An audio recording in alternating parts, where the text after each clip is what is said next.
নমস্কার বন্ধুরা, food point of দীপিকায় আপনাদের সকলকে স্বাগত। আমার আজকের রেসিপি সিমুই বা সিমুইয়ের পায়েস। এই রেসিপিটা সচরাচর আমরা বাড়িতে বানিয়ে থাকি, তবে আমি কিভাবে বানাচ্ছি সেটাই আজকে আপনাদের সাথে শেয়ার করব। সিমুই বানানোর জন্য আমি একটা কড়াই বসিয়ে তার মধ্যে দিয়ে দিচ্ছি 3 টেবিল চামচ পরিমাণ ঘি।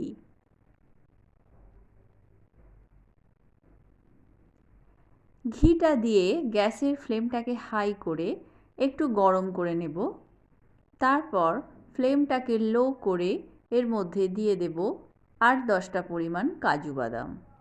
কাজু বাদামটাকে একটু হালকা করে ভেজে নেব। 1 মিনিট মতো ভাজার পর এর মধ্যে অ্যাড করে দিচ্ছি 20টা পরিমাণ কিশমিশ। কিশমিশ আর কাজুটাকে এইবার একসাথে আরও 1 মিনিট মতো ভেজে নেব। এটা আমার ভাজা হয়ে গেছে, এইবার এটাকে কড়াই থেকে উঠিয়ে নিচ্ছি। এইবার এই একই কড়াইয়ের মধ্যে আমি দিয়ে দেব 1/2 কাপ পরিমাণ সিমুই।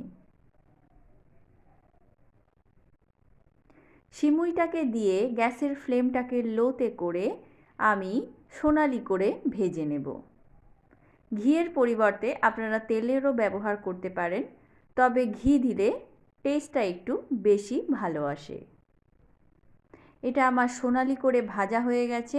এইবার এর মধ্যে আমি অ্যাড করে দেব 3 কাপ পরিমাণ দুধ।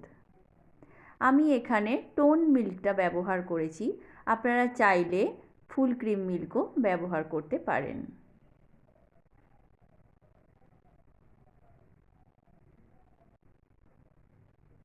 এইবার গ্যাসের ফ্লেমটাকে হাইয়েতে করে আমি দুধটাকে ফুটতে দেব।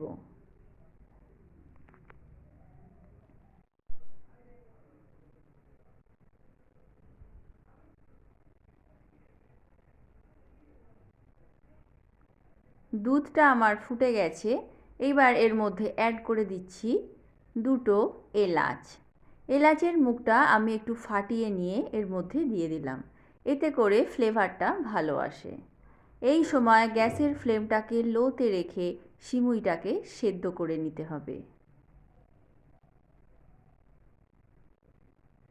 এইবার অ্যাড করে দিচ্ছি ভেজে রাখা কাজু।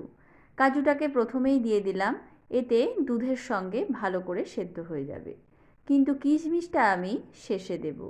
তার কারণ হলো কিশমিশে যদি টক ভাব থাকে তাহলে দুধের রান্নায় দিলে সেটা দুধটা কিন্তু কেটে যাওয়ার সম্ভাবনা থাকে। তাই দুধের রান্নায় সর্বদাই কিশমিশটাকে শেষে দিয়ে নামিয়ে নেওয়ার চেষ্টা করবেন। দুধটা আমার ফুটে গেছে এবং অনেকটা কমেও গেছে। এইবার অ্যাড করে দিচ্ছি 1/2 কাপ পরিমাণ চিনি। এখানে আমি 1/2 কাপ সিমুইয়ের জন্য 1/2 কাপ চিনি ব্যবহার করেছি। এটাই ঠিকঠাক মেজারমেন্ট, তবে আপনারা চাইলে চিনির পরিমাণটা বাড়িয়ে বা কমিয়ে নিতে পারেন।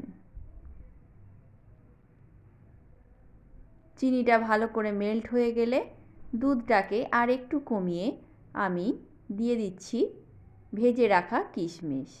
সিমুইটা আমার একদম রেডি হয়ে গেছে। এবার কিশমিশটাকে ভালো করে মিশিয়ে আমি গ্যাসের ফ্লেমটা অফ করে দেব।